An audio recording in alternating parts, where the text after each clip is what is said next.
Hey everybody, we need to get started on here. We've got a guest that has called in. Mike, let me get us started if you would, please. Thank you, Mr. Chairman. First and foremost, I think it would be incumbent upon us to recognize a new face on the commission, Mr. Bill Comer. Bill is a appointee of Senator Harvey Peeler in his capacity as chairman of Senate Finance. I forwarded you all Bill's extensive resume, which really highlights just a wealth of both practical executive and board-related experience. Unfortunately for Bill, he had the fire hose of his orientation on Tuesday from us, but I'm very excited about really the experience he brings to the board. I think he's going to be a fantastic board member, and certainly looking forward to him serving. So, Mr. Comer, welcome. Thank you. Welcome, sir. Yeah. All right, this time I'd like to call to order this meeting of September 11th, 2025. The first item on the agenda is to adopt the proposed agenda we have in front of us. I'd like to get a motion for that, please. I have a motion. Do I have a second? Second. Anybody want to discuss this proposed agenda? All in favor of adoption, please say aye. Aye. All opposed, no. Ayes have it. We have an agenda. Next up, hopefully everybody got a chance to review the minutes from the June 5th, 2025 meeting. I'd like to call for a motion to accept and approve those. I have one correction. One correction. It said Mr. Reynolds rather than Mr. Williams.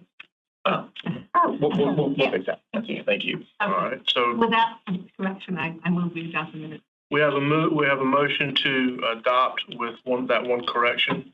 Do I have a second? Second. I have a motion and a second. Everyone in favor of approving the minutes as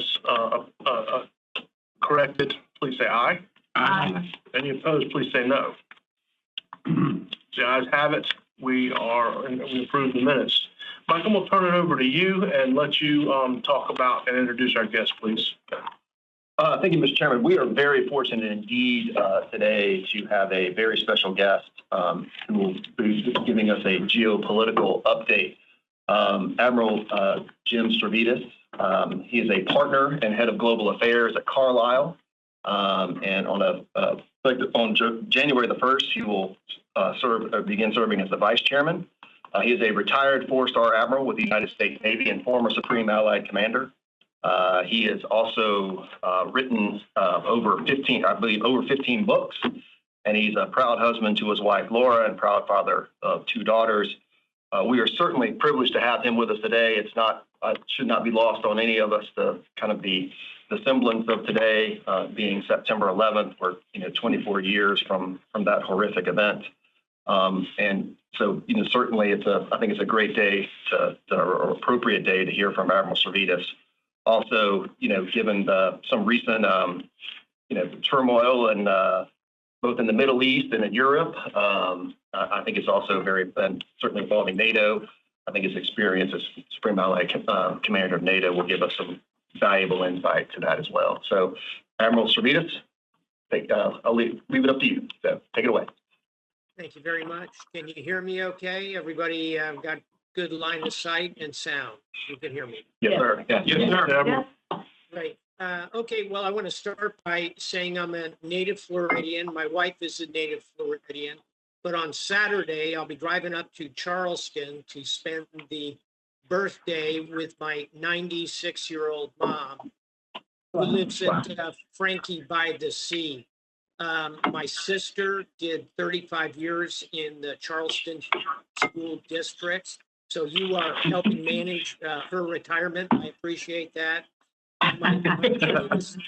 My greatest South Carolina credential is, I think you have at least one Citadel graduate here, but I gave the graduation speech at the Citadel 3 years ago. So my connections to Charleston, believe me, are quite deep. I'm up there, every few weeks, seeing my mom, who's in great health. And I'll conclude my South Carolina comment by just saying the same thing I say to all the folks who are in your position, who are managing these various funds, supporting teachers and firefighters and police officers and civil servants. I always say thank you for your service, because all of you could do lots of different things. You could probably make more money doing other things. Your staff is certainly in that position. So thank you. What I thought I would do, exactly as advertised, is I'll take about 10 minutes and just kind of walk around the world with you. And you're about to get kind of a snapshot of what we did at Carlyle at our big LP meeting in Washington, D.C. Over the last 2-3 days. I spoke there a couple of times. I did an interview with Fareed Zakaria, the journalist. And what I want to kind of give you a sense of is the turbulence and the pressure points in the global system right now. And then I'll conclude my formal comments, if you will, with what you're really interested in, which is, okay, Admiral, the world's in turmoil. What does that mean for us as investors? What does that mean for us as the folks who are managing this big corpus? And how does geopolitics kind of impact the world of investment? So that's our program, and I'll start probably where you'd expect me to, given my background as a former Supreme Allied Commander of NATO. I'm going to start in Europe with the war in Ukraine, which is devastating both Ukraine and badly damaging Russia. In fact, if you think of Ukraine and Russia as a couple portfolio companies, and at Carlyle we have 270 portfolio companies, we're constantly looking at burn rate. Both of them, both Russia and Ukraine, have a bad burn rate. They are burning through troops. Russia's lost probably 1 million young men, either killed, grievously wounded, or departed the country. That's on a pre-war population of only about 70 million young men. So they're burning through troops, but so is Ukraine. Russia's economy is burning through its reserves. It has been forced to kind of shift to a war footing. They're bleeding economic, trade, and support. They still have some supporters. I'll come to that later. But their burn rate economically is bad. And over here, Ukraine is floating because of support from the West. And their burn rate is, how long will the West be willing to continue to provide the money, the weapon systems principally, and the diplomatic cover? So point is, both sides have pretty significant burn rate. If you ask me, how's this going to come out, Admiral? First of all, I can answer that in 3 words. I don't know. Nobody. It's a war. It's unpredictable. Vladimir Putin is a clever tactician. I think he's a bad strategist. He's leading his country down a path that it won't recover from for a generation. That's bad strategy. But tactically, he's quite good. And his forces are maneuvering. He still has reserves. So I think, bottom line, how does it come out? It's probably about what you see now. And what I mean by that is Putin will probably remain in control of Crimea and 4 provinces of Ukraine that connect Crimea to Mother Russia. So that's about 20% of Ukraine. I think Putin's going to end up with that. And sooner or later, this war is going to come to a negotiation. And particularly, I think President Trump is losing his patience with Putin. Look for more pressure from the United States. The Europeans, kind of the light has gone on that they have to increase their defense spending. All that will put ultimately pressure on Putin. So look for a negotiation, 6 to 12 months, and probably Putin will end up in control. Think of that as his ill-gotten gains. But here's the point. That chunk of Ukraine, that 20%, it's been a battlefield for 3 years. It's full of unexploded ordnance, landmines, destroyed infrastructure, burned out cities, shattered bridges, an electrical grid that's highly unstable. It's no prize. The 80% of Ukraine, the rest of Ukraine that sails on, free and democratic. That's the breadbasket of Europe. They'll still have Odessa, the major port on the Black Sea. They will still have very strong strategic minerals. U.S. has made a deal with Ukraine to harvest those at some point over the next decade. So I'm actually, I'll conclude here on this. I'm actually a supporter and a believer that 80% of Ukraine won't get into NATO immediately. I bet they get into the European Union. And I bet that reconstruction comes out quite well. So I see real investment opportunity in Ukraine. That's something at Carlyle, our European buyout and defense firms are looking at very strongly. So investment implication, Ukrainian reconstruction, and over here on the flip side, Putin in this deal that I'm imagining will come out from under sanctions and Russian oil and gas will be freely traded again. That will put downward pressure on hydrocarbon prices. That'll be good for the global economy overall. So a couple of investment implications. The fighting will go on for at least another 6 months, but look for that one to kind of move toward a deal along the lines of what I've described. Okay, let me shift gears and go to the Middle East. Here we see ongoing tragedy. The Israelis have continued to attack Hamas. They launched attacks into a neighboring country, Qatar, 2 days ago. Pretty striking, bold move, but that's what Israel's been doing now for 2 years since they were horrifically attacked. Caught in the middle over here in Gaza are 2 million Palestinians. They're caught between the Israeli Defense Forces and this horrific terrorist group, Hamas. At the moment, there doesn't appear to be a path to a ceasefire, so look for continued conflict there. Tragedy. Now, as investors, what does the last 2 years tell us about the Middle East? Number one, Iran has been seriously degraded. Most of its proxies destroyed. Iran, therefore, a malevolent force, is kind of off the chessboard. Conversely, Israel is now the dominant force in the region militarily. Economically, that means Israel looks like a pretty good set of investments, particularly in cybersecurity, artificial intelligence, defense. These are things that become very attractive because Israel is not under constant threat from Iran. And then finally, to conclude on the Middle East, you have obviously Israel here, Iran here. Who's right here? That's the Arab world. And so with the diminishment of Iran, investment with the Gulf Arab states, the Saudis, UAE, Qatar, also Jordan, Egypt look like better investment opportunities. So it's easy to look at the turbulence in the Middle East and see the missiles flying and say, wow, we don't want any part of that. But if you get under the hood a little bit, I think the investment opportunities are quite interesting, particularly in the Kingdom of Saudi Arabia, UAE. Those are going to be quite good. And Israel in smart sectors, I think, is going to be pretty good. So let me hit a third obvious and crucial part of the world, and that's Asia. And here I want to bring you back about a week ago, a little over a week ago, to Beijing. What happened? A big summit.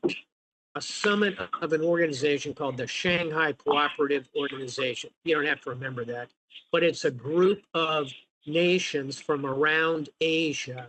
Here's the punchline. Collectively, they represent 40% of the world's population. It's India, China, Russia, Kazakhstan. Turkey is part of this group, a NATO ally. It's a big organization. So the summit in China showed us 4 interesting things as investors. Number one, Chinese military continues to improve. That's a threat to Taiwan. That's a threat to the chip manufacturing industry globally. We're continuing to watch that with some concern. Number two, Russia and China drawing closer and closer together. This is not a surprise, but it is a very salient fact in the global economy because ultimately it's China that is providing a lot of the funding to Russia by buying oil at a very nice discount, I may say. And so those two drawing closer and closer together. Number three, particularly to us as investors, China kind of puffing itself up and purporting to provide an alternative to the United States as an investment partner, as a security partner, above all, as a purveyor of the global reserve currency, that dollar. The yuan is not going to start nudging the United States dollar aside, but boy, you see some inroads. And then finally at that summit, I was not pleasantly surprised to see the real warmth between India's leader, Modi, and Xi and Putin and even Kim Jong-un. So we think of India, I think correctly, as a partner, as an excellent investment opportunity, as the world's largest democracy, by the way. In case you didn't notice this, a year ago, in India's elections, 900 million people voted. Think about that for a minute. Here in the United States, our elections, we have maybe 100 million people vote. India turned out 900 million voters. It's a vibrant democracy. It ought to be on team democracy with the United States, with Japan, with Australia, New Zealand, South Korea, NATO. So when I see the prime minister kind of drifting toward China and India, it's just a little warning bell out there. So a very fascinating conference there a week ago that has the investment implication of don't run away from China, but go into it clear-eyed about potential challenges. Don't run away from India, but be aware India can't be taken for granted. Those, I think, are the two big takeaways for us as investors. And then a fourth, and finally, I doubt you're thinking a lot about this, but about 1,500 miles south of where you are today, 1,500 miles south, off the coast of Venezuela, is the largest naval flotilla the United States has sent to the Caribbean in decades. There are 5,000 U.S. Marines and sailors. There are over half a dozen major warships. There are nuclear submarines. And the chairman of the Joint Chiefs and the Secretary of, wait for it, Secretary of War, were in Puerto Rico 2 days ago to shepherd the arrival of a dozen F-35 aircraft. You don't know what an F-35 is, but take my word for it. 12 of them can take out the entire Venezuelan Air Force. This is a lot of military muscle. That's not about counter narcotics. That's about a signal to Maduro. So as investors, what we ought to be thinking is, are we looking at regime change down there? Where is that going to go? And here's the implication of that. I know you know this. Venezuela has by far the largest proven oil reserves on the planet, 350 billion barrels. They only export a tiny amount of that because of sanctions, bad management, crumbling infrastructure. If there's regime change, and if a government comes in that could work with the United States and the West, for example, again, downward pressure on oil would be quite significant. Again, 350 billion barrels. United States, we often say we're an energy provider. We pump a lot of oil and gas. Our oil reserves are only 50 billion barrels.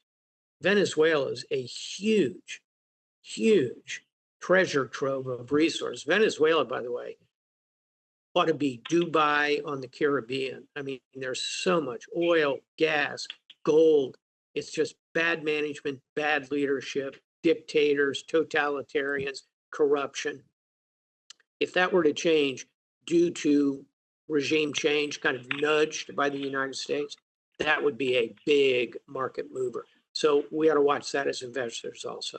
Okay, let me wrap it up and then we'll open it up for questions and comments about any of that. I want to conclude with 3 uncertainties that I'm watching and you should be watching as well. None of them will surprise you. One is tariffs. Where are the tariff conflicts, and they are conflicts, going to land? The good news is we cut a pretty good deal, in my view, ultimately, between the United States and the European Union. We still have to sort out tariffs and mutual trade disagreements between our 2 closest neighbors and 2 of our 4 top trading partners. That would be Canada and Mexico. That'll get put in the box of renegotiating the old NAFTA treaty. Ultimately, I think we'll be okay there. Our 2 big problems that I'm watching are India and Brazil. These are pretty big trading partners. We've got big tariffs on them. So bottom line, still some uncertainty. It's better than, the weeks after Liberation Day, but there's still some work to do in tariffs. That's an uncertainty. Uncertainty number 2 is the degree to which the Trump administration will walk away from international agreements and international organizations. I worried about this more a year ago in the context of, would President Trump come in and just quit NATO? Would we pull out of the United Nations? Would we step away from the Paris Climate Agreement? As a general proposition, the administration has stayed in these agreements, in these organizations. They have pulled out of the climate accord, but they have not, kind of pivoted to a truly isolationist position. I don't think they will, but that degree of engagement globally is the second pretty significant uncertainty, although that's clarifying as we get 6 months to a year into the new administration. And then third and finally, I am concerned, again, I think it will settle, but is the impact of rounding up illegal workers here. And I think everybody on this call would agree, we need to get rid of people that are criminals and deadbeats and abusers who are here illegally committing additional crimes. Fine, let's call that 1 million. Please get rid of them.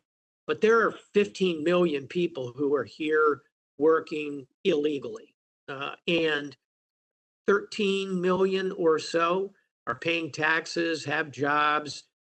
Their crime was coming here illegally. It is a crime. But if you really round it up, say another 10 million, you're going to take away 30% of the construction trades, 40% of the hospitality workers, 40% of the agrarian workers. That will have major economic impact. I don't think that'll happen because of the economic impact, but also because it's just logistically incredibly difficult even to get that first million rounded up. The bad actors with the tattoos on their faces, yeah, we need to get rid of them. I think that'll absorb the energy, shall we say, from the Department of Homeland Security and ICE, and they will not end up taking significant tranches of that next 10 million. So those are 3 uncertainties to watch. And to wrap it all up, in terms of my initial comments, I'll give you a couple things that I think are a pretty good bet. I think India will continue to be a good bet for a variety of reasons we can talk about, acknowledging the caveat I made a moment ago. I think China will be a reasonable place for capital. You don't have to go running, screaming in the other direction, but we ought to do it with an eye toward risk premium for anything we're going to do in China. But we are not going to decouple from China. We're not going to simply break away. I think number 3, defense spending is going to continue to go up because of all the geopolitical turbulence I talked about a moment ago. That's here in the US, but in Europe, they are going to double their defense spending over the next 10 years because that light has gone on. that the United States is not going to be simply a backstop to Europe. They're going to have to pull their own weight. That's a good thing. Same thing in Japan. Japan is doubling their defense budget as well. So all of that, I think, means that defense spending will be quite good. To South Carolina, a kind of a maritime state with a decent sized coastline, one of the largest ports. I think maritime infrastructure, ship construction, maritime trade is going to be a good bet. Energy, we talked about potential impact of geopolitics on energy. Watch for that rewiring. I think finally, biotechnology, which kind of floats off to the side, if you will, a bit away from the turbulence of geopolitics. Bio is going to continue to be a good investment. Here at Carlyle, those are some of the things we're looking at. That's a snapshot of the world we're dealing with. And with that, I'll turn it back over to the chair and the committee, and I'd love to answer any questions or take any comments. Thanks for spending time with Carlyle this morning. Thank you, Admiral. I'm going to try to play traffic cop and see whoever's hand goes up first. I'll call in for a question. Michael, start with you. Thank you, Admiral. Thank you so much for taking the time to be with us today. I mean, your wealth of experience is, I mean, we're very privileged to be able to benefit from that. I know that, you led the Navy's premier operational think tank for innovation, Deep Blue, immediately after the 9/11 attacks. And thinking about, we're in an environment where global tensions are high. There's several hot conflicts going on around the world. When we think about, more of an idiosyncratic threat, how prepared do you think that we are to address something that, I guess it's a unknown rather than a known unknown? Yeah, you're giving me a slight case of PTSD because I spent 2.5 years as the chief of staff to Don Rumsfeld when he was the Secretary of Defense. I was a 3-star admiral, running around trying to keep up with that man. And he was the one, of course, who came up with that taxonomy of known unknowns and known knowns and all that. It's a smart way to articulate problems. I think that the biggest one I worry about, which I did not touch on, but again, with a significant investment opportunity, is cyber security. Today, even as we're having this wonderful Zoom call, we all learned how to do Zoom during the pandemic, the only good thing that came out of it. And even as we are doing this today, China and Russia are engaged with us in a shadowy cyber war. And at the moment, we see less constant intrusions, but we are picking it up in the back office. The National Security Agency, U.S. Cyber Command, the military arm of our cyber defenses, we see it every single day. The big banks in this country are under constant cyber attack. So the one that I worry about is, okay, let's say we do cut a deal with Vladimir Putin and we are kind of coming out of hot war in Ukraine. That's when Putin is going to use his offensive cyber capability to go after particularly Western Europe, but somewhat after the United States as well. He's not going to quietly go into that good night. So that means cybersecurity threats and concerns are going to go up. We're not thinking enough about them. We invest a lot, we, the United States, we, the private sector, Carlyle, all of us, but it's insufficient compared to the threat that I see out there. Another way to put all of that is, yeah, there's a lot of kinetic threat out there from China and Russia and North Korea and Iran. But the United States is spending $900 billion, $1 trillion on defense. Our allies are spending another 400, 500 billion. We're pretty well prepared to deal with that kinetic threat. Where's a mismatch? The threat of cyber is very high, and the spending, although it's not insignificant, but the spending is not sufficiently attendant to the threat. So at Carlyle, we're constantly looking for cybersecurity companies. We are also looking actively at the impact AI will have on cyber itself, as distinct from AI helping you write the next great novel. What will AI do to cyber security? And the answer is pretty significant threat. And then even beyond that, and here we really get into the kind of the known unknown, or maybe even an unknown, and that's quantum computing. Everyone knows what cybersecurity is. People are waking up to AI. The next significant thing is quantum computing. We don't have time to unpackage all that, but believe me, it will impact not only AI, but primary work in cybersecurity as quantum comes online. That's coming in the 3 to 5 years. That means today, quantum computing is a pretty good investment bet. And that's one that I think is still not on the grid yet. Thanks. Great question. Others? Yeah, well, the next hand I saw was Commissioner Ken Dion. Hi, Admiral.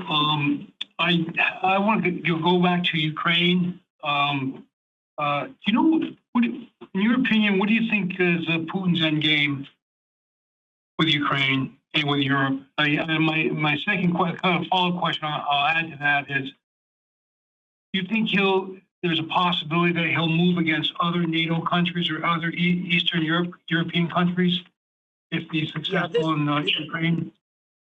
This is the heart of the question for the Europeans.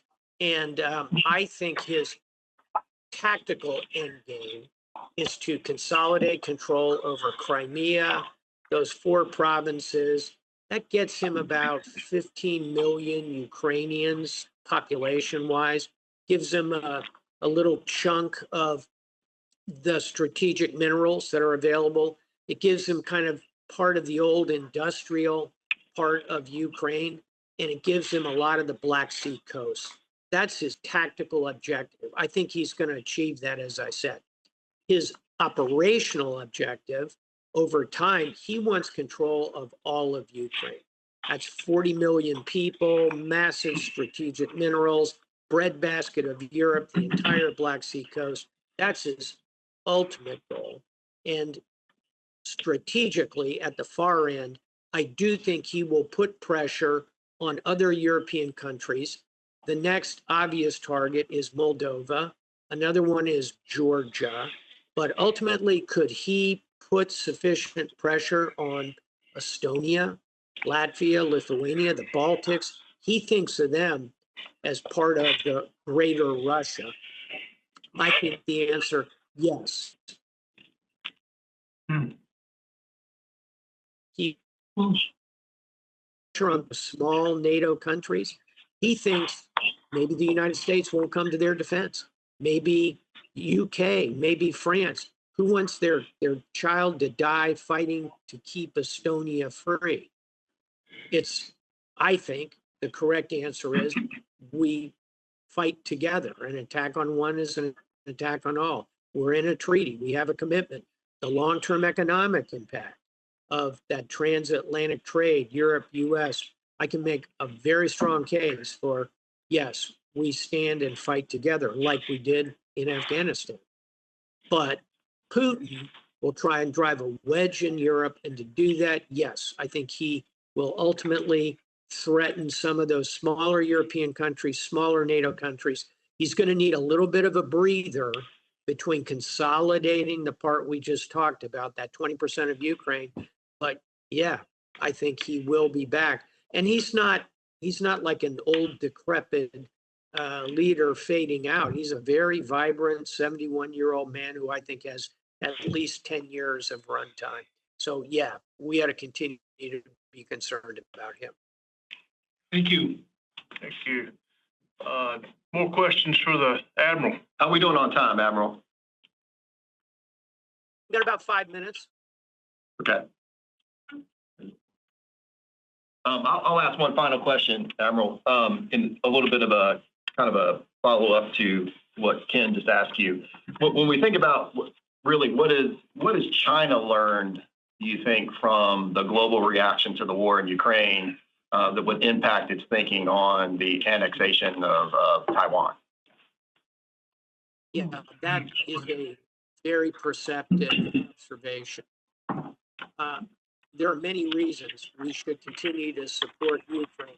Doing it in partnership and with the Europeans in the lead, believe me. But we are to be part of the posse that's defending Ukraine for a ton of reasons. All of the resources in Ukraine we talked about, all of the commitment of working together, all of that is important. But another vital reason to stand with Ukraine is the point you're making, which is if we let Ukraine simply fall apart and fall under the boot of Russia, the signal to President Xi is green light, take Taiwan. And if he does that, he will instantly take control of the global chip manufacturing base. And we're pushing hard to onshore that. We've got TSMC building a huge plan in Arizona. This is something Biden started. Trump is working on it. Bipartisan effort to make sure chips do not fall under the sway of China the way most strategic minerals have. I shudder to think if China had control of strategic minerals, which they already do, and then added to that control of chips. So I think what China is watching very carefully is, will the West stand with Ukraine? If we do, I think the chances of Xi invading Ukraine go down a bit. And I'll conclude with this thought for you, and it's a positive one. If you're Xi and you start thinking, okay, I'm going to invade Taiwan, and you're doing that because of the fading out of support, you've still got three uncertainties if you're President Xi. Number one, yeah, you've built this new Chinese military. We saw it on display a week ago. They look pretty sharp out there with their missiles and their lasers and their perfectly synchronized soldiers. Let me tell you something, as a four-star military officer, nobody in the Chinese military has seen combat. Nobody. For better or for worse, the United States, your armed forces, we are a highly blooded force. We know combat. We've been in combat for 20 years. Another way to put that is, if you had a room full of Chinese admirals and generals, and you said, I'd like every admiral and general here who has ever seen combat at any point in their career, please raise your hand. Not a single hand would go up. China hasn't been in a war since the Korean War in the 1950s. They had a dust up with Vietnam in the 1970s, a border skirmish with India. China has not seen combat. It's a very inexperienced force. And by the way, if you had a room full of American admirals and generals and you said, how many of you have seen combat at every level of your career?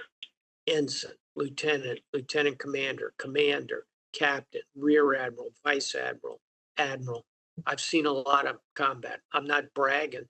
I'm not proud of that per se, but I know war, and so do the armed forces of the United States. And oh, by the way, the Europeans, they came with us. They fought in Afghanistan. They know war in ways that China doesn't. So Xi has uncertainty about his military, as sharp as they look on parade. Number two, it's the Taiwanese. He doesn't know anything about the Taiwanese. He's never been to Taiwan. I've been there a lot. I think they'll fight. I think they'll fight hard. And that island is a resistance fighter's dream. It's got tunnel complexes under there that make Hamas's tunnels in Gaza look like a kid's playground. They have a whole underground cities and civilization they can retreat to. They will fight, and they will fight hard. And I think ultimately we would probably support them, at least with munitions, perhaps with combat capability.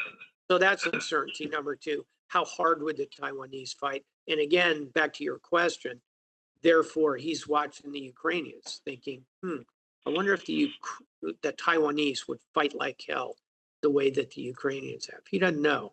I think they would.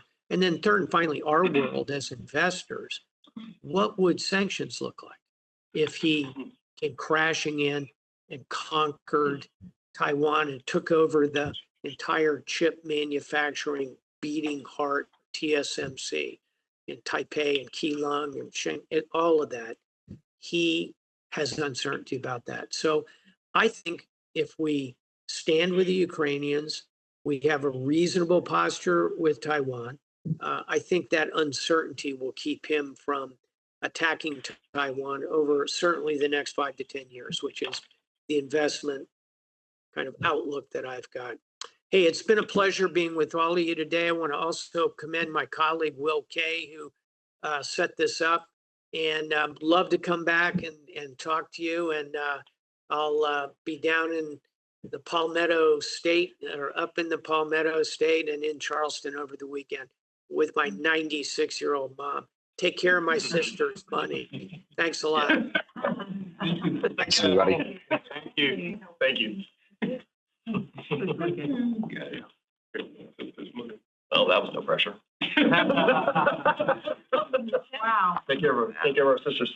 Okay. Yes, sir. That was how to fight. That was one of the privileges that we get as commissioners. Bill, you're good. Yeah, and these are my words, but most mortals don't get to sit and listen to a 4-star admiral who's been the supreme commander of NATO. And I mean, it's just, you don't get to do that, you know? So, all right. Next up on the agenda is the chair's report. I have no information for you folks. I would like to turn it over to Mike because we have some a couple of special orders of business to handle today. Thank you, Mr. Chairman. The first thing that I would like for us to do is take a moment to recognize the service of Reynolds Williams. As we all know, he passed away in June. I do have a resolution in his memory that I would like to read, and then at the conclusion of that, I would ask for a motion for the commission to adopt the resolution. Our plan would be to, assuming that the commission adopts the resolution, is to get this into a presentation form and have it framed and give it to his family. So, if I may. It's titled, "A Resolution Honoring William Reynolds Williams' Lifetime of Public Service and His Many Years of Contributions and Commitment to the South Carolina Retirement System Investment Commission, and His steadfast dedication to the over 650,000 beneficiaries the Commission serves. Whereas the South Carolina Retirement System Investment Commission recognizes William Reynolds Williams and his lifetime of public service to our nation and state, the city of Florence, and most especially the Commission. Whereas Reynolds served our nation valiantly in the U.S. Army during Vietnam, where he was awarded the Bronze Star and the Combat Infantry Badge. Upon completing law school in 1973, he worked in Washington as a legislative assistant to Congressman Ed Young, and then for the Senate Judiciary Committee. Upon returning to South Carolina, Reynolds also served as an assistant United States attorney from 1975 to 1977. Whereas Reynolds Williams joined the Wilcox Law Firm in 1977 and became its CEO in 1990. Reynolds' law practice was wide and varied, establishing a lasting reputation for his keen intellect and devotion to his clients, earning the respect of judges and fellow lawyers alike, which was recognized by the University of South Carolina School of Law, awarding him the Complete Lawyer Award. Whereas Reynolds served the state of South Carolina and the city of Florence in many positions, including chairman of the Greater Florence Chamber of Commerce, chairman of the Florence County Election Commission, and vice chairman of the State Board for Technical and Comprehensive Education. Reynolds' service and dedication to South Carolina was recognized when Governor David Beasley awarded him the Order of the Palmetto in 1999, the state's highest civic honor. Whereas Reynolds played an important role in crafting the commission's enacting legislation in 2005, he was appointed by Senator Hugh Leatherman as an original member of the commission and played a crucial role in the commission's early development. In 2008, the General Assembly recognized his efforts by passing a concurrent resolution praising Reynolds for his leadership of the commission during its early formative years. Whereas Reynolds was the commission's first elected chairman, he served as the commission's chair from 2008 to 2010 and from 2012 to 2014, and as vice chair from 2010 to 2012. He also served on the commission's Human Resource and Compensation Committee, the Audit Committee, the Ad hoc Nominating Committee, and the Ad hoc Planning Committee. Whereas during a tenure on the commission, Reynolds contributed greatly to the commission's organizational development, as well as helping shepherd the investment portfolio through a myriad of challenging market conditions, including the global financial crisis. Whereas Reynolds' steadfast leadership, judgment, and devotion to meeting the state's promise of retirement benefits to our beneficiaries in exchange for a lifetime of public service was crucial in the commission growing the retirement trust into an institutional-grade, multi-asset class, globally diversified investment portfolio with over $15 billion in assets under management. Whereas Reynolds has been an ever-present and consistent voice on the commission since its inception, and the commissioners and staff were deeply saddened to learn of his passing on June 28, 2025. His dedication to the commission, constant support of the commission staff, and years of contributions to the commission's mission will be forever embedded into the commission's history, and his many years of service will continue to reward the commission and the beneficiaries who serve far into the future. And whereas it is right and proper for the commissioners to pause in their deliberations to recognize Reynolds Williams' invaluable contributions to our nation and state, the city of Florence, and the commission, therefore be it resolved by the South Carolina Retirement System Investment Commission as trustees of the South Carolina Retirement System and Group Trust, serving over 650,000 beneficiaries, that Reynolds Williams is hereby recognized for an extraordinary lifetime of public service to the United States, the state of South Carolina, and the city of Florence, that the commission express their sincerest gratitude for his innumerable contributions to the commission and extend the commission's deepest condolences to his family. And be it further resolved that a copy of this resolution be presented to the family of Reynolds Williams. All right, folks, you just heard the highlights of a lifelong servant leader. I would like to call for a motion to adopt this resolution. I have a motion. Do I have a second? Second. I have a motion and a second. Is there any discussion on Mr. Williams' lifelong service to the citizens and the beneficiaries of this state and this system? All in favor of this adoption, please say aye. Aye. Any opposed, say no. It's a unanimous adoption. Mr. CEO, please proceed. Thank you, Mr. Chairman. We are fortunate to have with us today Mr. Ed Giobi, our former commissioner. As many of you here had the opportunity to serve with Ed, I had the privilege of serving with Ed as when he was chairman of the commission. To the extent that me being in my position is a good or a bad thing, Ed is one of the people who are primarily responsible for that. So he was a steadfast member of the commission. He was an excellent both chair and vice chair. He's served this commission with honor and distinction, a true gentleman in every respect. And we certainly appreciate his service and congratulate him on his ability to retire from the commission. Some people might say paroled from service on the commission, but again, just a stalwart member of the commission and a steady hand and a steady voice, certainly in a time when the commission definitely needed his leadership. So, Ed, thank you for your service.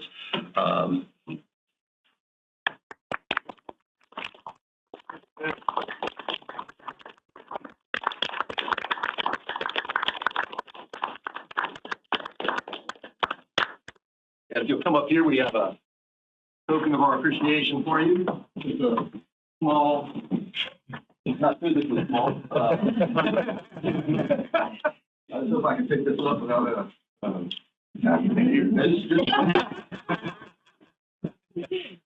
and this is a flag that has flown over the State House, and we wanted to have this as a token of our appreciation for your service to the commission, service to the state of South Carolina, and most importantly, for the service of all of our over 650,000 beneficiaries. So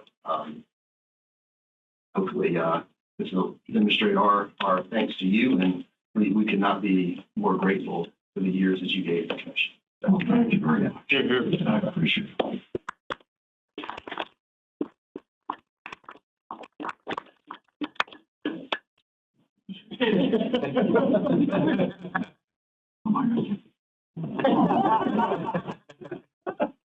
We made sure that that this was built into the project. So, they were notified of this. Well, thank you very much. All right, thank you. You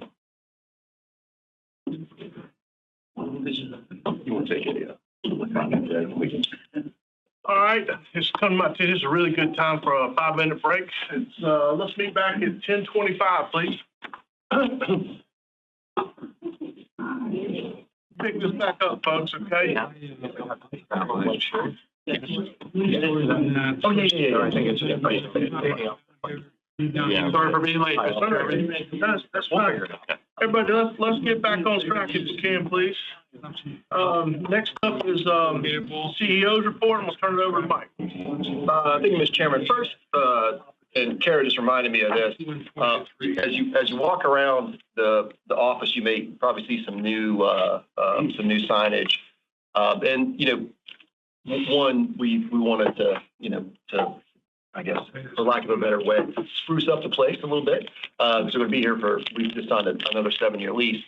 But I think most importantly, what on the backhaul, and this was an endeavor that was very important to me, and Kara and others did a fantastic job in getting it put together, is us honoring, I call it the Hall of Beneficiaries, is us honoring our beneficiaries, because I wanted us to have a constant reminder every day of who it is that we serve, and to be able to see the faces of our, a representation of our beneficiaries. This idea kind of, when my dad was ill, he spent a lot of time at the VA hospital down in Charleston, kind of back and forth. And they have a Hall of Heroes down there, which is just a long hall of just like 8x10 photos of veterans, the people that the VA has served. And I thought, that hit me particularly, hard, because it really made me think that, we need to be able to see and make it very real as to who we serve. Because I think a lot of times we get, a little bit sidetracked with percents and really big numbers.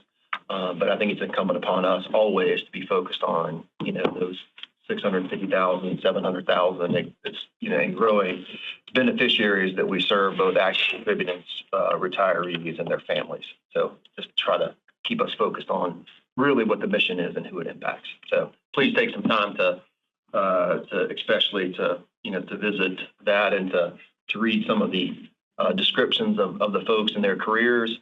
That will be a kind of a changing exhibit. So we'll change. We're adding. There's 2 more that will be going up soon, and we'll be kind of changing folks out along the way too. But that's the initial class of our beneficiaries that we're honoring on our wall of beneficiaries. So I'll jump into our budget request,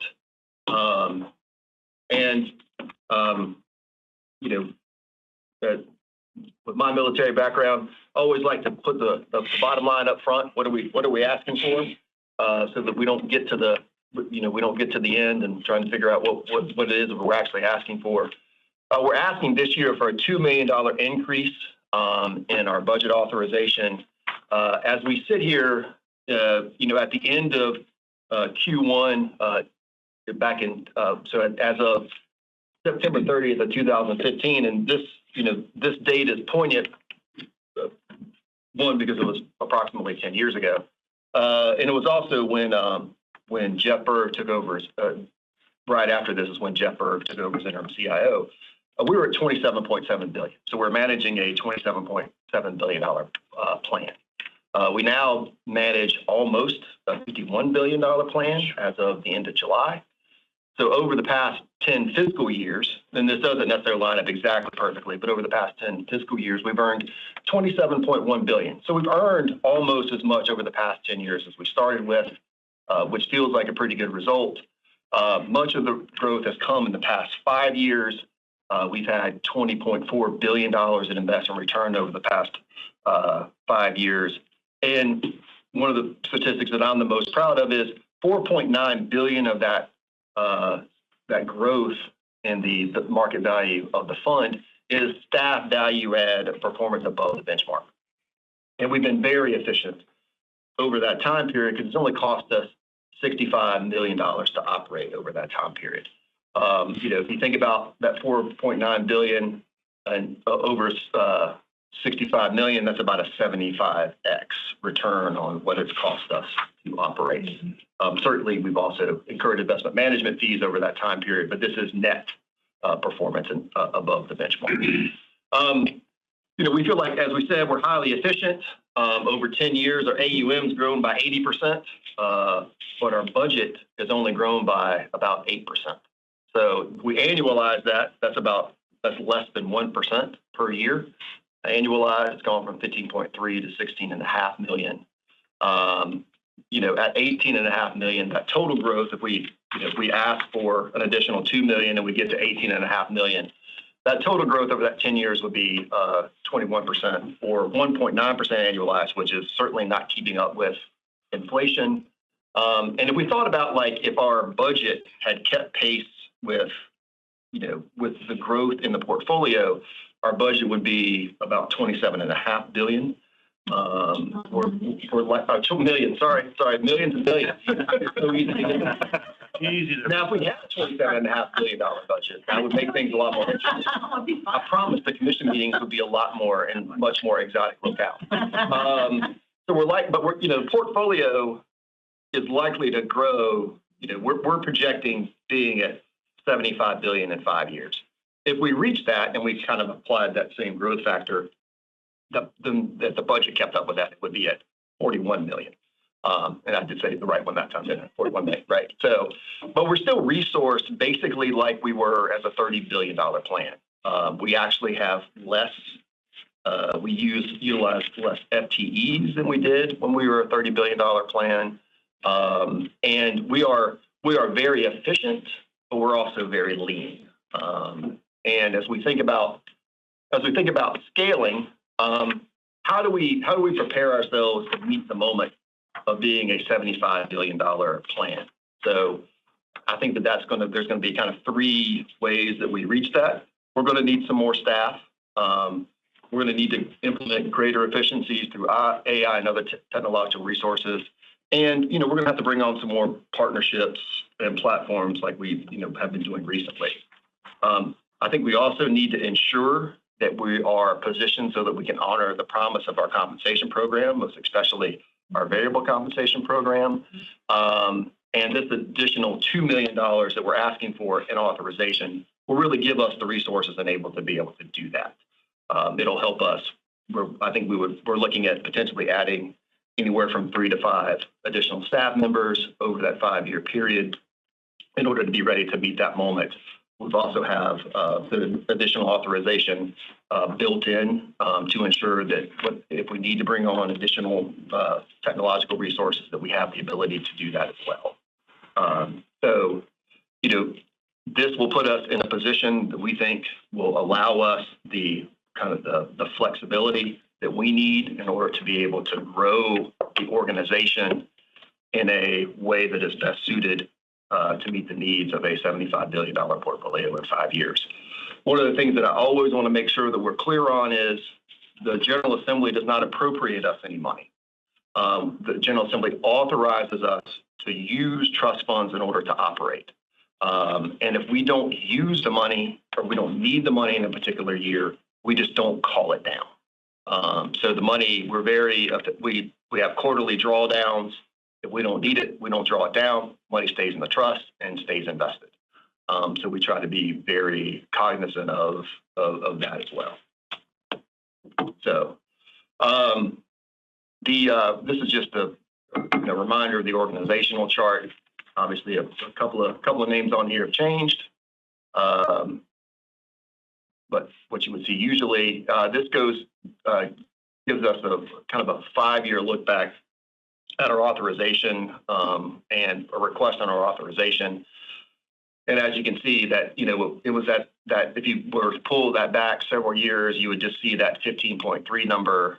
There was a point where we asked for additional authorization, and I think got up to closer to 17.5 million.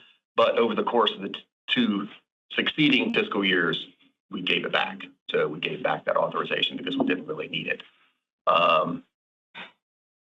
So the breakdown of our current budget is we are, as we say, other funds. It's an authorization to expend trust fund dollars. And about that split really into three different areas. It's personal services, which is obviously staff salaries, the required contributions that come along with those staff salaries, and about $5.5 million to operate. So if we think about what are we asking for, we're asking for an increase to personal services, a corresponding increase to our other operating, to our employer contributions that are just simply a representation of the more money we have for personal services and the more money we're going to need in employer contributions.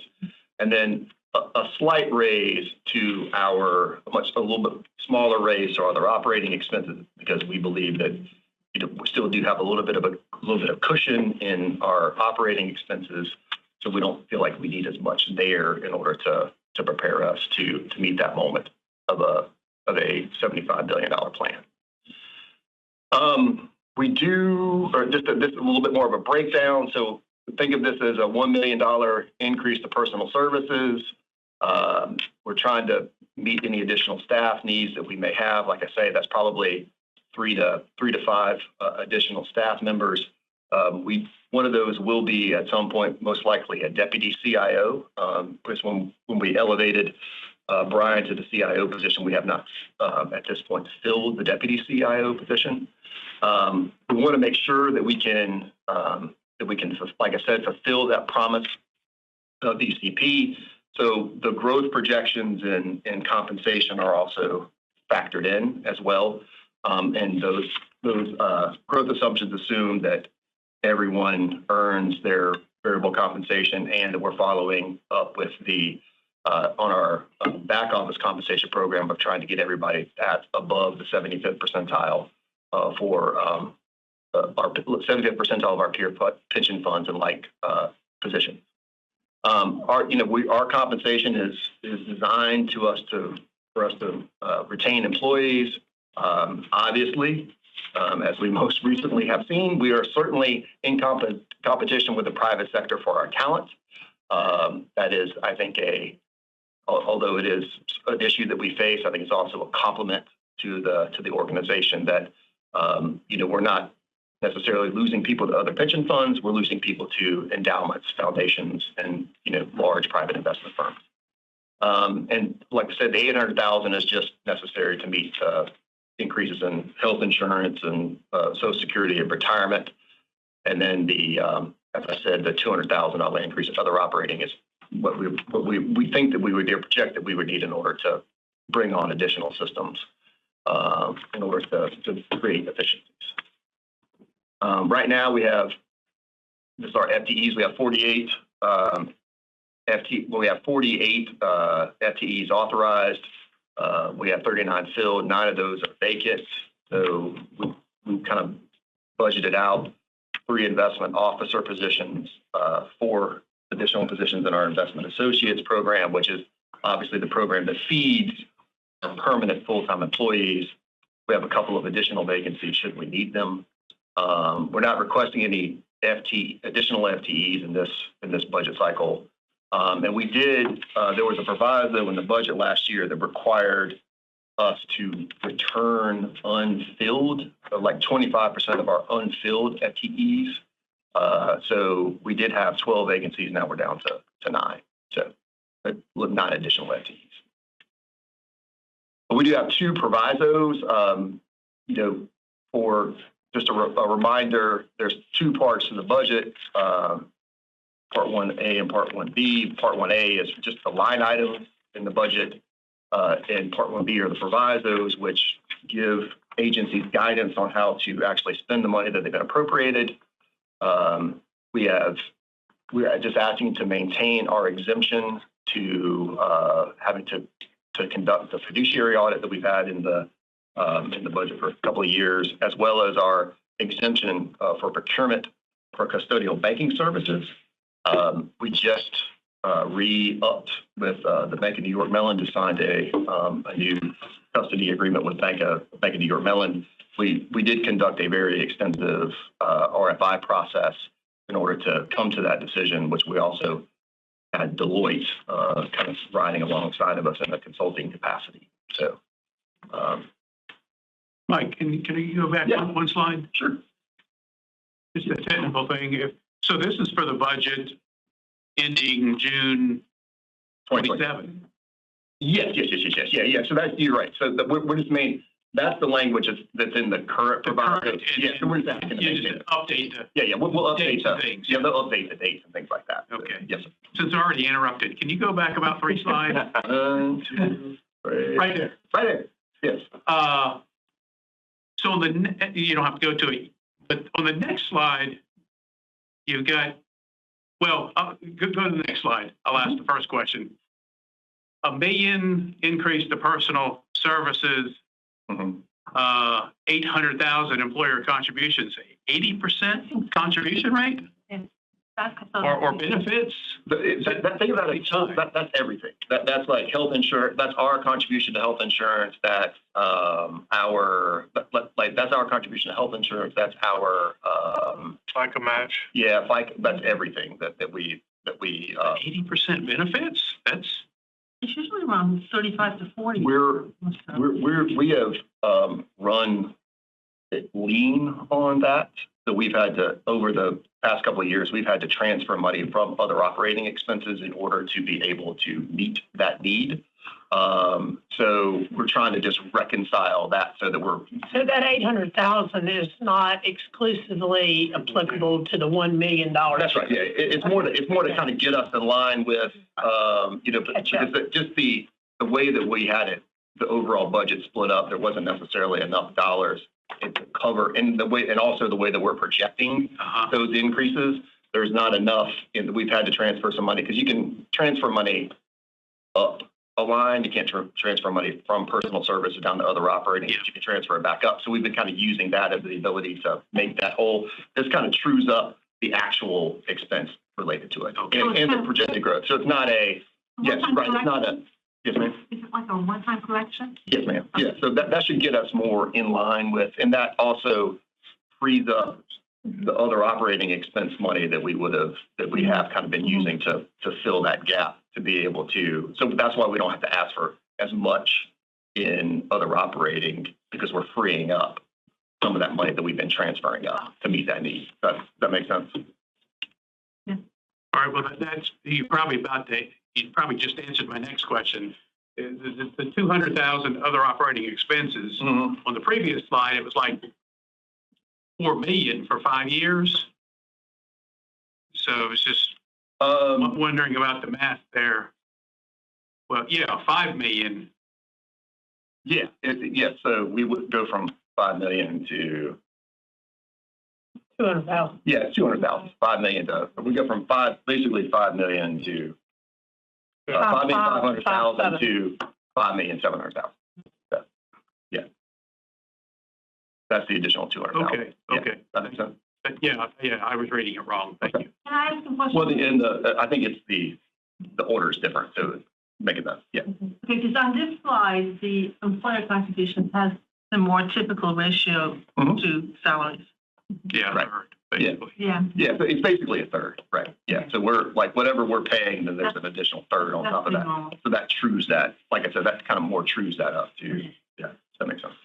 You know, since your presentation was interrupted, I'm going to interrupt you again. Sure. Don't mind. Slide 10. We're pulling the wrong way, Ken. Right there. Yes, sir. You're basically running the operation at 72% capacity, I guess. That math sounds sure. Pretty close. I just did it on my. Yeah. That's, I mean, I can do it. I can check it. Yeah, but that sounds. So Yes, sir. it just, I assume you guys are actively trying to replace these folks, Well, these positions with people. yeah, think of it more, I think, Ken, as, we don't do this, like, we don't think about staffing needs in a vacuum. CEM, CEM Benchmarking Services, who also provides us like a report on our fee reconciliation, they do a service where they give you a sense of how many FTEs you would need per $1 billion or whatever so we're using that as we're using that as kind of a benchmark. Yep. We're using kind of our thoughts as to, what we think that we would actually really need. So see this really, those vacancies being filled over the course of time, not necessarily today, right? So that's over the course of time as we need them. And we're, if we get the full budget request, we're going to have a significant cushion for a while. But I always like for us to be ahead of the game rather than asking for something when Later on. I never want to ask for something when we really need it, right? And again, we're not like, we don't need this money. We just don't use it. And it doesn't go anywhere. It just stays in the trust fund. So. Probably also better to make the request coming off of a year with the kind of returns that we recently had. Yeah, it doesn't hurt. Yeah, when it's 11.34%. Ride the tailwinds a little bit. Yeah, and you've earned $5.13 billion in investment return, not necessarily a bad time to, but having this certainty helps us in our planning. So planning because the organization is going to need to grow both in staffing and technological resources, and having the certainty allows us to be able to meet that. Again, and you're going to see this in a presentation later, we're focusing a lot of efforts organizationally on trying to meet that moment of a much larger plan holistically across the organization, if that makes sense. So. Ken, one exercise that I went through and trying to get a better understanding of this is reasonably expect in the next 5 years that this plan goes to 75 billion under management. Is 39 people enough to manage that? Right. Probably not. I mean, we've basically doubled it in the past 10 years. It's just unreasonable to think that you can have that much under management without expanding your staff. I saw a hand over here. Was that you, Mr. Cunningham? Yes, sir. Thank you, Mr. Chairman. From our pre-meeting agenda review, I was kind of thinking something we talked about there. And what's your presentation here? This budget of 18 million, we're thinking, I'm not committing, sure, but we're thinking it's going to cover us each year for the next 5 years. Up to 75 million. Yes, sir. Yeah. We think it's like this gives us enough. That's a good question. This is a growth budget. So, and I don't anticipate at all that for the next maybe 2 or 3 years that we're going to expend that 18.5 million. But I would like to have the authorization so that we can plan further out and we can be ready to, like I said, meet that moment, right? Because I think that's going to be crucial. And Bill brings up a good point. You think about our private equity allocation, right? Where the target weight's 12%. That's at 50 billion. That's 6 billion. Well, that's a lot bigger at 12%. 12% of 75 billion is a lot bigger than 12% of 50, and definitely 9% of 30, right? And if we see value kind of more down market, smaller buyout, growth, venture, you have to, the funnel that you have to kind of have, the width of the funnel at the beginning of your investment process is so large and requires you to consider so many different funds before you can kind of whittle that down into a $50 million commitment to a smaller buyout fund. You're going to have to do that more times because you've got a much bigger just dollar amount that you're going to have to satisfy. In order to keep pace with just to stay at target. You're not going to be able to do that just with people. We're going to need to create some efficiencies as well, but it definitely requires more people. So this is us very much looking into the future, trying to forecast what we think that we're going to need, and then put ourselves in a position that we can obtain it when we need it, versus just hoping that we'll be able to get the authorization right at that'll come right at the time when we desperately need it. Right. It's never, bank never wants you to borrow money when you need it. So, that's right. So You guys are thinking about AI too, right? Ken, I saw Holly's hand next. No. No, you good? Okay, I'm sorry, go ahead. You guys are thinking about AI and how it's going to impact. yes, sir. Yeah. We had a big summer project this summer with our team, and we're exploring the various implementations of it. Was it chat? ChatGPT? Have you used it? I used it. GPT chat? I just took my bio and put it in the chat, and I asked them to make it more professional. Within 5 seconds, I couldn't believe it. I mean, I was ready to send my resume all over the time. You're like, wow, I've done it real I was seriously blown away. Yeah, we've connected, the team connected with a lot of different public plan peers as well as some of our allocator partners about how they're using it in their organizations, and something that we're not certainly blazing the path forward. We're following those methodical steps, and Eric and team and Andrew and everyone's really focused on working with the state to see what options we have available to. Sure. I always think about it as we have a really amazing staff here, and you put a tool like that into the hands of them, like it just creates so much more efficiency and ability to scour investment universes and be able to be more efficient with our time. So it's something that I think it'll be a balance of people and systems, and it'll be really interesting over the next few years how we do that. It will be. If there's no other questions, I was going to go to this slide. Any more questions before we move on? We're good? Yeah. Okay, thanks. In a previous meeting, the commission had asked for a little bit more detail regarding our vendors. And these, what you see here, these are our top 15 vendors, which represents 76.5% of what we spend in other operating expenses. There are, a few smaller vendors in there, but they would be less, obviously, than the 44,000 that you see at the bottom, what we pay them. And then we do have 11.8% is our travel and like supplies and just things like that budget as well. But those are our largest vendors, which make up very much the lion's share of our other operating expenses. So, any questions? All right. And with that, Mr. Chairman, All right. permission to approve the budget as presented for us to be able to submit that to the. I'll call for a motion to submit this proposed budget, for the CEO to submit this budget for inclusion in the governor's annual budget. So moved. I have a motion. Do I have a second? Second. Any discussion on the budgetary matters we've just been over? None? All in favor, say aye. Aye. Any opposed, no. Ayes have it unanimously. Next up is our Chief Investment Officer's report, and I will turn it over to our newly minted interim investment officer, Mr. Brian Moore.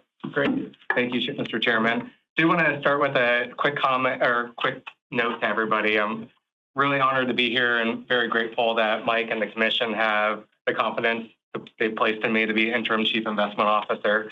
I want to also recognize Jeff and thank him for his dedicated service to the plan. He's been an exceptional mentor to me as well as so many others throughout the organization, even outside the organization. So really excited for his new challenge and new opportunity. For the past 13 years, I've been proud to call South Carolina and RSIC my home. And that commitment continues to grow stronger, inspired not only by what we've accomplished, but the future we're trying to build together. Our results are definitely a reflection of the amazing, exceptional team we've built, and it proves that when we work together, great things can happen. In closing, I'm excited for the opportunity to lead the team and continue to execute our playbook, and look forward to working closely with each of you as we navigate the future of new challenges and opportunities. So thank you. Great. All right, let's kick it off with performance then. So we're going to start with this is our fiscal year performance. So we got always starting with our key takeaways first. We continue to generate great value add to the plan above our policy benchmark. And the other thing I want to note is as of July 1st, we did transition to our new strategic asset allocation target. So set a new 5-year strategic target, and we're well on that way. So everything went very smoothly with that transition. Moving over to performance, we continue to outperform the policy benchmark over all trailing time periods, and the plan is now hit $50.3 billion. So we are the 5-0. So very, very great results. A lot of hard work has gone into that. The 2017 legislation that really helped make sure that we're meeting our obligations to our beneficiaries. And you can see that the plan growth has been exceptional since that 2017 time period, as those contributions have come into the plan and they're being invested in a manner that's not just meeting our target for 7% return, but actually exceeding it. So very happy with that. I do want to call attention to the boxes on the right, just to explain those. The plan growth chart on the right reflects a 10-year period of time. The tannish color box, it represents 5 years, and the bluish color box represents the past 3 years. So we've had great growth. That past quarter, that last quarter of the fiscal year, was an exceptional quarter. We saw a huge amount of growth, almost hitting 7% in the quarter for the plan, so 6.5%. So great results there. Very happy with that. And I will note that we did, over the past year, we received about over $300 million of net contributions into the plan. So we're receiving more money and we're investing it and hopefully generating more returns over time.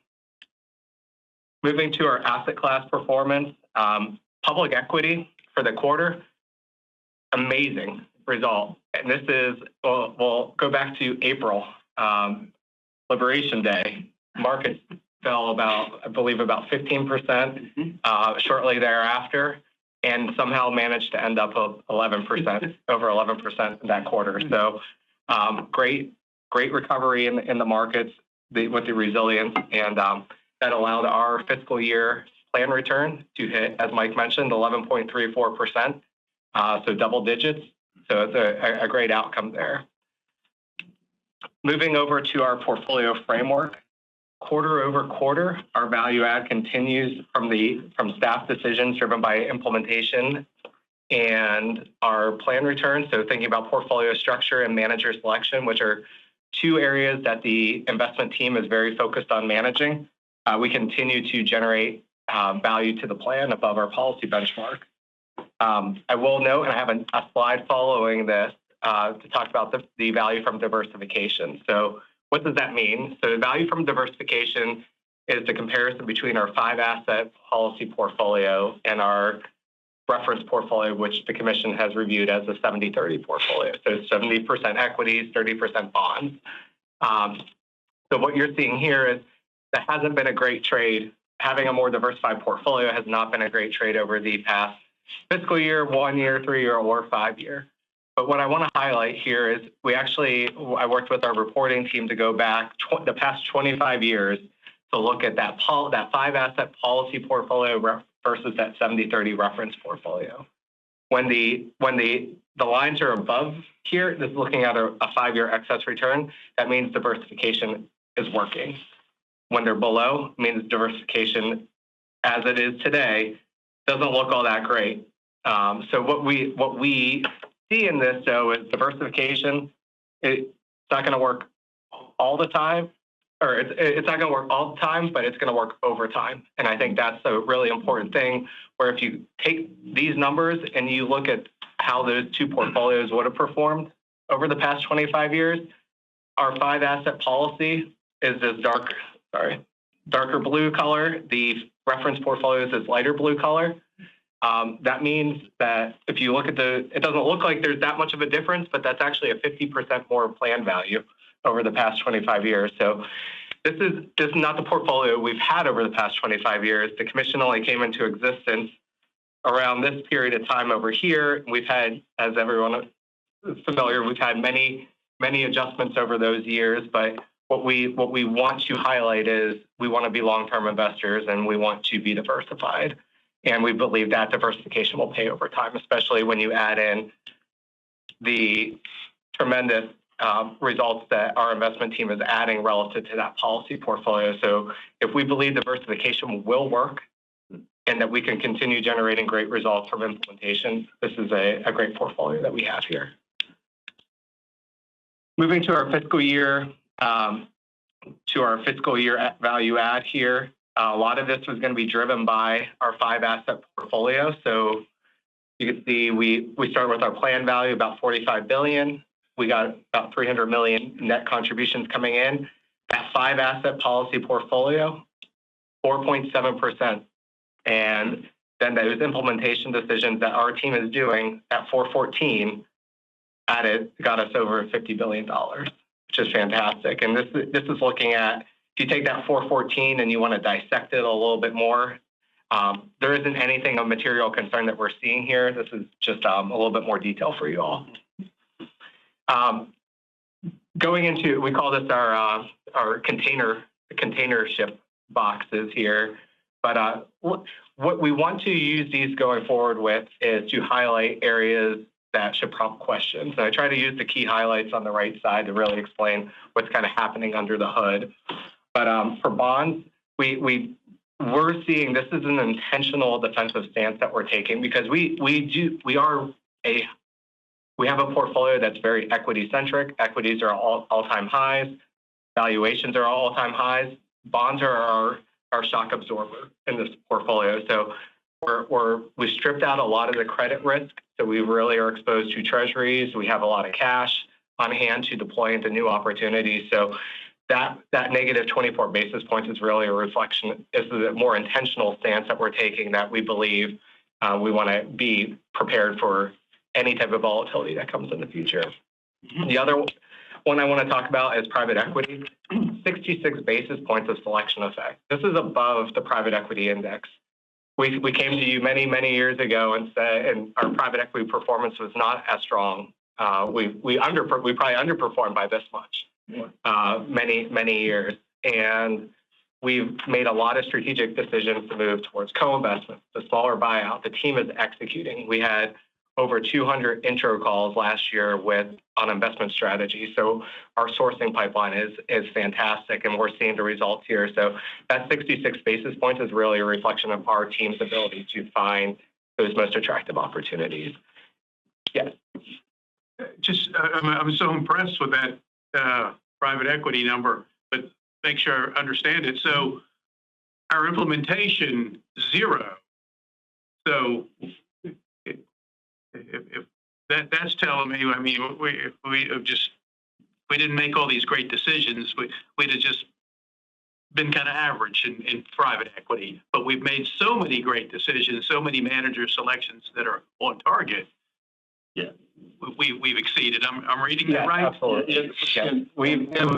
On the implementation decision, think of that, Bill, as we didn't get any benefit from the weight of private equity being different than the benchmark. Right. So we didn't get any benefit from like overweighting or underweighting or anything like that. Yeah. So that's we gained money, but we didn't. Right. It wasn't because we weren't a standout. Well, we didn't gain money because we have 13.3% private equity. Just having it didn't get us anything. It's the way that we selected managers that got us. Our staff made the difference. Yeah, the staff made the difference. Like there was no shaping from like the implementation decision is the portfolio shaping decision. So that's made up of how the asset classes look different than the benchmark, and what, if any, benefit do you derive from that? So that just means we didn't get any benefit from. We have private equity. It was a little bit overweight, but that in and of itself didn't do anything for us. It's how we manage the portfolio that got us the benefit of it, above the benchmark. So, does that make sense? Yeah. Yeah. Okay. So the 0 still means we earned the benchmark. Mm-hmm. That's right. Yeah. That's right. Yeah. So if we go to all the way back with private equity, the fiscal year to date, that's 500 basis points of outperformance. That's been our target all along. You go back 5 years, though, that's still picking up some of those periods of time where we're still trying to get that co-investment portfolio working really hard. We transitioned to more smaller buyouts. So that 3 and that 1 year number are much more representative of our strategies today. But Bill, also think of that as like if we're overweight something that is underperforming, that's going to be a negative implementation effect. If we're underweight something that is performing an asset class that is just performing badly, like there's just a negative return, for instance, we're underweight that. That's going to show up as a positive implementation effect. So that's just simply the difference between us and the benchmark. Okay. Yeah. Thank you. Great. And then the other thing I just want to point out is there's some big numbers over here in real assets, and that is primarily how we proxy these things. So infrastructure, we didn't, prior to the end of this fiscal year, we didn't have an infrastructure benchmark. We were proxying that with liquid infrastructure benchmark. So those two effects net each other out. These numbers will not be as meaningful going forward. So I just want to highlight that. That's something that is a little bit of a nuance of how we internally benchmark infrastructure. But now that we've approved a private infrastructure benchmark as a component of real assets, those effects won't be as noticeable anymore. And then moving quickly out to the 3 years, again, continue to see, even over a 3-year period of time, we've gotten 102 net benefit payments into the portfolio. So even over the 3 years, we're starting now to see the really ramp up here in the portfolio. 5-asset portfolio continues to do very well, and our team has added $1.5 billion to the portfolio. Can I make a comment on behalf of my optometrist and as probably senior member of this group? The contrast makes it more difficult to read. Okay. I will take note of that and I will fix it for you. You need enough contrast between the background and the print to make it easier to read. And that's one of our initiatives going into December is we're working through a new PowerPoint template for everybody. So we will address that. Thank you. And then just finishing up here with our risk slide. One thing I will notice that here, if you look at realized risk, these numbers seem extraordinarily low. It's primarily because we haven't had a lot of volatility in public markets, and we do have about 32% of our plan is appraisal based. So you're seeing in terms of valuation. So what you're seeing is these realized risk returns are lower than what we believe they would be, which is up here. So what we think about this is an environment where if you look at that 7.5% actual number there, it may tell you that maybe you're not taking enough risk.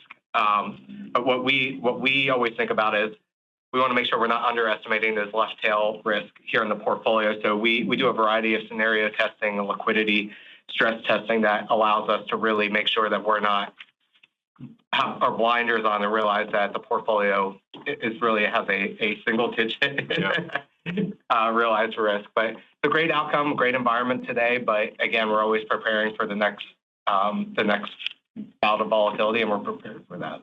Just to give you a sense of, the reference portfolio, 12.2%, 70-30. The actual, the caveats certainly that Brian has pointed out well is if you think about that in a 2-asset class portfolio, that's 30-70. So 30% stock, 70% bonds. I mean, that's not we don't think that that's the true 2-asset class representation of the risk that we've actually taken. But it is you're just in this 3-year period where you haven't had a lot of volatility and you have appraisal-based assets and you're over that 3-year period. You've had volatility within that 3-year period. You had volatility in April after Liberation Day, but that was quickly. It's like April never happened if you look at it on a month-to-month basis, which is what shows up here. Okay. And then lastly, just in terms of our compliance, SIOP compliance, this is as of 6/30. So you could see private equity was modestly outside the upper band, and total private markets was modestly over the allowable range. Those are now in compliance given the change to the 12% target to private equity and the 40% to total private markets. So going forward, these numbers will be updated and you'll see those go back into compliance. Then I'll just finish up with the closing comments. I'm very pleased with the results over the various trailing periods and confident that our strategy continues to be effectively invested over all the different asset classes. So happy to take any questions that anyone may have. Questions for Mr. Moore? Can I chime in? Please, Mr. Maybe not questions, but maybe to amplify some of the things that Can we Brian go just anywhere? mentioned. I might, but Okay. for now, I was just going to say, number one, we talked about the reference portfolio. All of your peers have struggled to beat the reference portfolio in a market environment where ACWI is up 16%. The Magnificent Seven is dominating the markets. It's just a really tough portfolio to beat. On top of that, you have a 70-30 reference portfolio. Most of your peers have either a 60-40 or a 65-30. So I think that hurdle is a pretty high bar. But more importantly, and we don't talk about this a lot intentionally, but your performance relative to your peers has been exceedingly strong, not just for the fiscal year to date, but for the 5-year number. You can see that in the performance report that we provide behind Brian's in the deck. But some of the drivers of that, one, your private equity portfolio has done exceedingly well. We don't have full universe numbers in yet for the quarter on private equity, but the state retirement systems I work with, the numbers for the fiscal year are coming in between low single digits and mid single digits. And you're plus 11, what is it? Over 11%. Over 11%. So that's a big driver of, and looking relative to your peers, that part of the portfolio has done well, short term and long term. I think your allocation to passive, the fact that all of your equity is passively invested in a market environment like we've seen has been a big plus, again, relative to a lot of your peers. And then finally, I would say the portable alpha portfolio, the hedge fund portfolio has done extremely well. And I think those are, when you look at your portfolio relative to your peer group, those are the three big differentiators, I think, overall. And then I wanted to also talk about one of the things that Brian touched on, the value add. If you look, in fact, now you can go back to sure, this slide. You can see the value from diversification. That's obviously the strategic allocation decisions you made away from that 70-30 reference portfolio. As we've already talked about, that hasn't worked. But if you look at the quality portfolio structure and the quality manager selection, which is really what staff controls and what they're primarily doing to try to add value, those numbers are really, relative to other public pension funds, those numbers are really strong, both from a structure standpoint and from a manager selection standpoint. Just looking at the 5-year number, that's over 2% value add coming from that. That's significant. And so I just really wanted to amplify it. It was a great fiscal year to date for RSIC. It's been a great great 5-year period for RSIC, both relative to benchmarks, as Brian covered, but also relative to what others are doing out there. I just have a quick question, I guess both Brian and Mark. At what point in time do you see us making any changes to the reference portfolio or to our portfolio as we get closer to, say, a 10-year amortization period remaining in the unfunded liability, knowing that it'll still be some time before we reach a different picture from liquidity, but that is looming. And, I know that will require us to make changes both in our portfolio and in our reference portfolio, because we do look different from a lot of our peers, because liquidity is probably a big component of that. Yeah. We've talked a lot about that, a lot. Mike I'll can handle that, and then I can chime in also. I think it's, one of the things I think, Peggy's incumbent upon us is both your organization and ours working together to start thinking about, what is the glide path towards when those contribution rates can start coming down. Because the biggest, I would say probably the single biggest driver of, we've had great investment results, not taking anything away from, the team at all, but it's the liquidity needs of the portfolio. So as we get back to a net negative cash position, we do really have to start thinking about, and we kind of think about it as the duration of the portfolio. How liquid is the portfolio? And that may cause us to start thinking about, well, we probably need more of a risk of a 65-35 or a 60-40 when we think about kind of the portfolio risk. And, kind of the sooner that we can start thinking about that, the sooner that we can start, potentially adapting to those changes that are very likely looming, a lot sooner than we would necessarily have thought, when we were doing 2017 pension reform legislation, we didn't necessarily think that we would be, at a 13-year amortization period where we are. So as of last year, and, I'm not, don't know what the impact's going to be. So I think it is very incumbent upon us to start thinking about what that glide path looks like, because that'd be very instrumental in how we think of, the 5-year forward or 10-year forward for what the asset allocation needs to look like and how that, impacts our ability to earn returns and the knock-on effects of that. So that has been very top of mind for us, and we've been running some simulations on our end and thinking about, what does that look like, over the intervening time period once we get closer to fully funded. So. And I'll add to Peggy. I think when the commission gets to the point of revisiting asset allocation in 5 years, we're going to be in a situation where it's going to be much more. We're going to be far enough along to start having those conversations of like what's the appropriate level of risk we should be taking in this portfolio, and making sure that we're kind of managing this to the specifics of our system. And I think that's going to be the big key for us, is making sure that we're ahead of that. And again, the portfolio needs from a net cash perspective are going to be quite minimal over the next couple of years. So our idea is like really thinking about growth, but then over time thinking about how do we off-ramp that so we have the income coming into the portfolio to meet a negative 4% net cash outflow whenever we come much more closer to fully funded. And I do think that glide path, has to take both components into consideration. We're going to have to look at a glide path that reduces the contributions coming in, because as employees are going to expect that. But as we pare back that risk, because the portfolio is going to have to change, we're also going to have to build in, how much do we reduce the assumed rate of return. Right. We can't wait until all the contributions have been decreased. Right now we get about 30%, and we will be down to about 11% in contributions. We can't wait to change the assumed rate of return until then. So we need to make sure we're marrying those two sides and risk changes in the portfolio and the resulting return as we ratchet down those contributions. No, 100%. Like I think that's where we'll work with you in terms of like in your teams to think through like how do we manage that off ramp and like make sure the investment side's matching up with the liability side, because we're going to get to the point where that's going to be a very important decision, and one that I don't think any of us thought we'd see in a lifetime, which is fantastic. Yeah. Yes. Right. So it's great, and so I'm excited for that. James Wing and I have started kind of talking about this concept of what we call system risk, right? And to think about what the risk of your system is, and it's really a representation of the volatility of your portfolio plus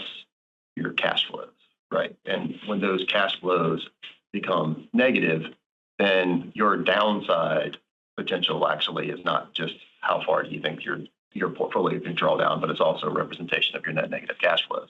So as we sit here today, if we had a 70-30 or 60-40 portfolio with negative 4% cash flows might have the same system risk as a 90-10 portfolio with where we are in our cash flow position now.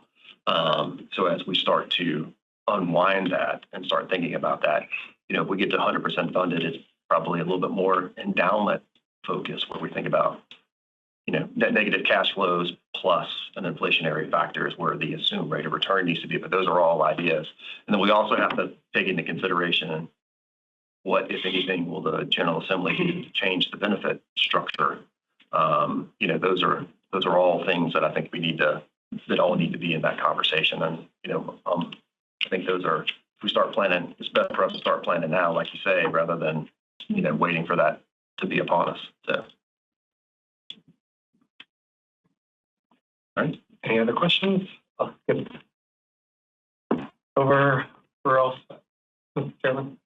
Well, next up, you're still on. Okay. So we're going to talk about your delegated. All right. Yeah.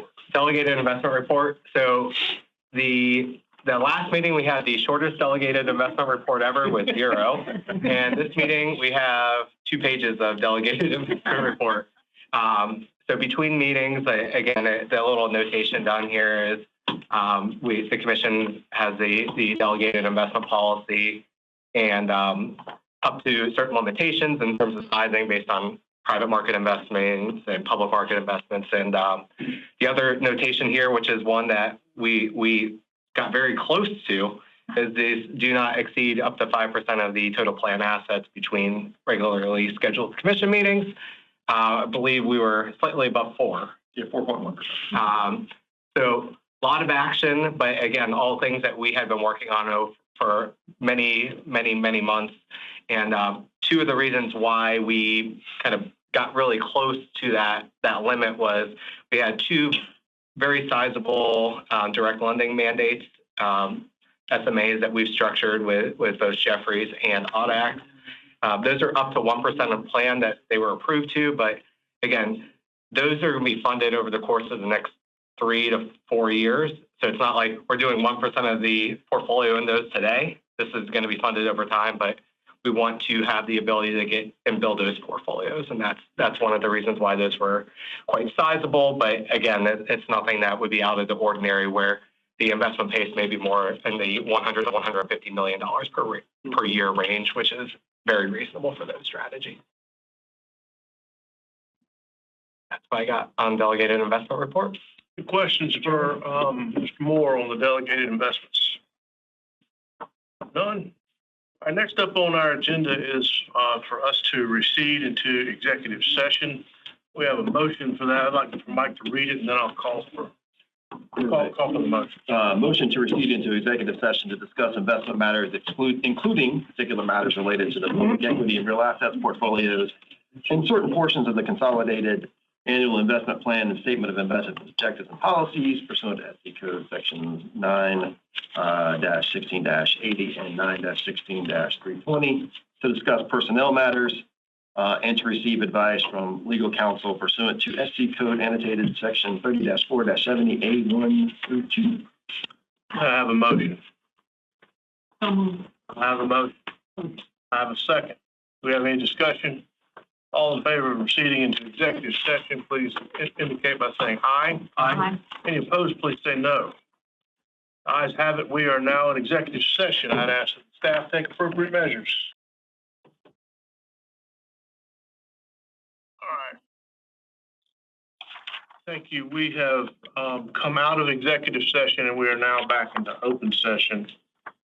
And what went on in executive session? So, based on the outcome of the performance review conducted in executive session, the commission authorizes the compensation increase for Mr. Hitchcock as discussed in executive session and directs the Human Resources Department and other necessary parties to take all necessary actions to implement this decision as approved by the commission and directs that the salary increase will be disclosed to the public and in the official minutes after the increase has been communicated to Mr. Hitchcock.